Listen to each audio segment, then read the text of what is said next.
Assalamualaikum warahmatullahi wabarakatuh. Nama saya Dinda Zahra dari kelompok 5 Raden Ja'far Shadiq. Kali ini saya akan mereview kembali materi tentang IPNU IPPNU dan keorganisasian. Jadi IPNU dan IPPNU, IPNU adalah kepanjangannya Ikatan Pelajar Nahdlatul Ulama dan IPPNU adalah Ikatan Pelajar Putri Nahdlatul Ulama.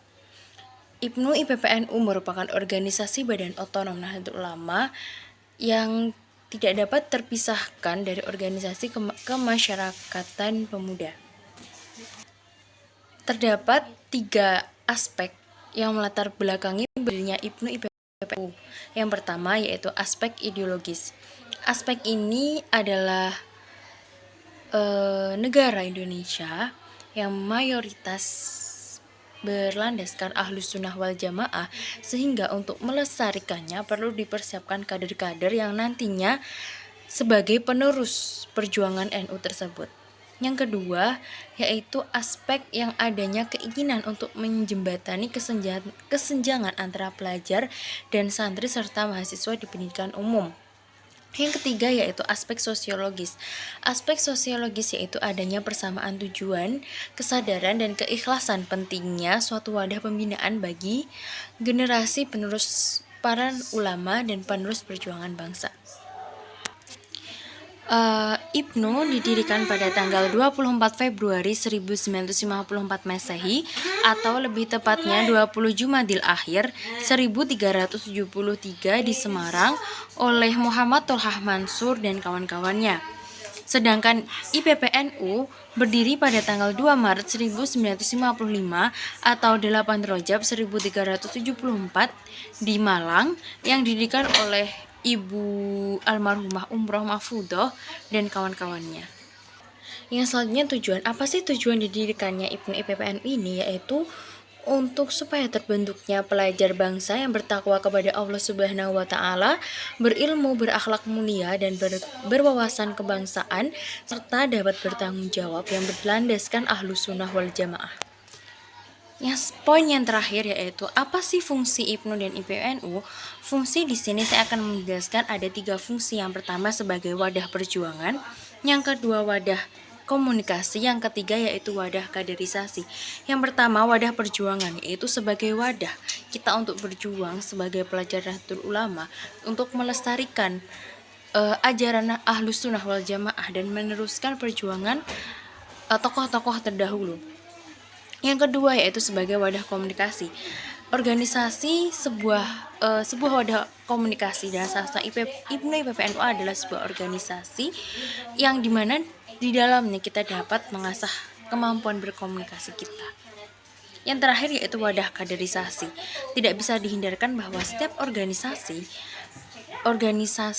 itu pasti terdapat pengkaderan untuk meneruskan berjalannya organisasi tersebut, meneruskan tujuan tersebut akan supaya tetap terlestarikan hingga ke depannya. Oke, selanjutnya saya akan mereview materi tentang keorganisasian. Apa itu organisasi? Organisasi adalah sekelompok orang yang berkumpul dan memiliki tujuan yang sama dan terstruktur. Organisasi memiliki 4 ciri. Yang pertama yaitu koordinasi upaya.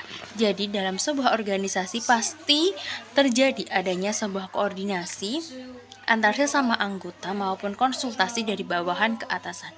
Yang kedua yaitu tujuan utama. Dari didirikannya sebuah organisasi itu pasti mempunyai tujuan utama yang akan dicapai bersama-sama oleh anggota dari organisasinya tersebut. Yang ketiga yaitu pembagian kerja. Sebuah organisasi pasti memiliki program kerja. Untuk mencapai program kerja tersebut perlu dibagi yang biasa kita sebut divisi atau departemen untuk memudahkan dalam mencapai tujuan tersebut.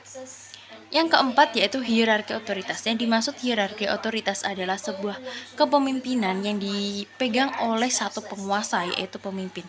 Jadi pemimpin tersebut berhak atas keputusan, atas pengambilan keputusan, atau dia berwenang keputusan apa yang diambil tersebut. Yang selanjutnya yaitu jenis dari organisasi. Terdapat pimpinan, keresmian, tujuan, kewilayahan, kebutuhan sosial. Yang pertama, pimpinan. Pimpinan tersebut ada dua, yaitu organisasi jamak dan organisasi tunggal. Untuk organisasi tunggal, contohnya seperti presiden, ia memimpin hanya satu orang yang memimpin untuk mencapai tujuannya. Yang kedua yaitu organisasi jamak, yaitu organisasi yang di dalamnya terdapat beberapa pemimpin, contohnya dewan atau komite. Yang selanjutnya yaitu keresmian, terdapat dua macam, yaitu organisasi formal dan organisasi informal. Yang ketiga yaitu tujuan. Tujuan ini contohnya seperti organisasi niaga, yang organisasi tersebut bertujuan untuk memperoleh keuntungan sebanyak-banyaknya dari kegiatannya, dari tujuan dari organisasi tersebut. Yang selanjutnya yaitu kewilayahan, contohnya organisasi daerah, organisasi nasional, organisasi provinsi, dan lain sebagainya. Yang terakhir yaitu kebutuhan sosial, contohnya koperasi. Koperasi ini yang bertujuan untuk kebutuhan sosial, yaitu mensejahterakan masyarakatnya. Poin yang terakhir yaitu fungsi. Fungsi organisasi yaitu sebagai wadah.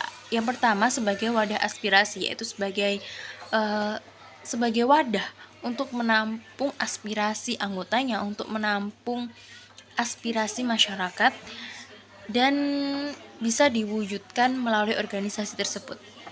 Yang selanjutnya yaitu fungsi norma.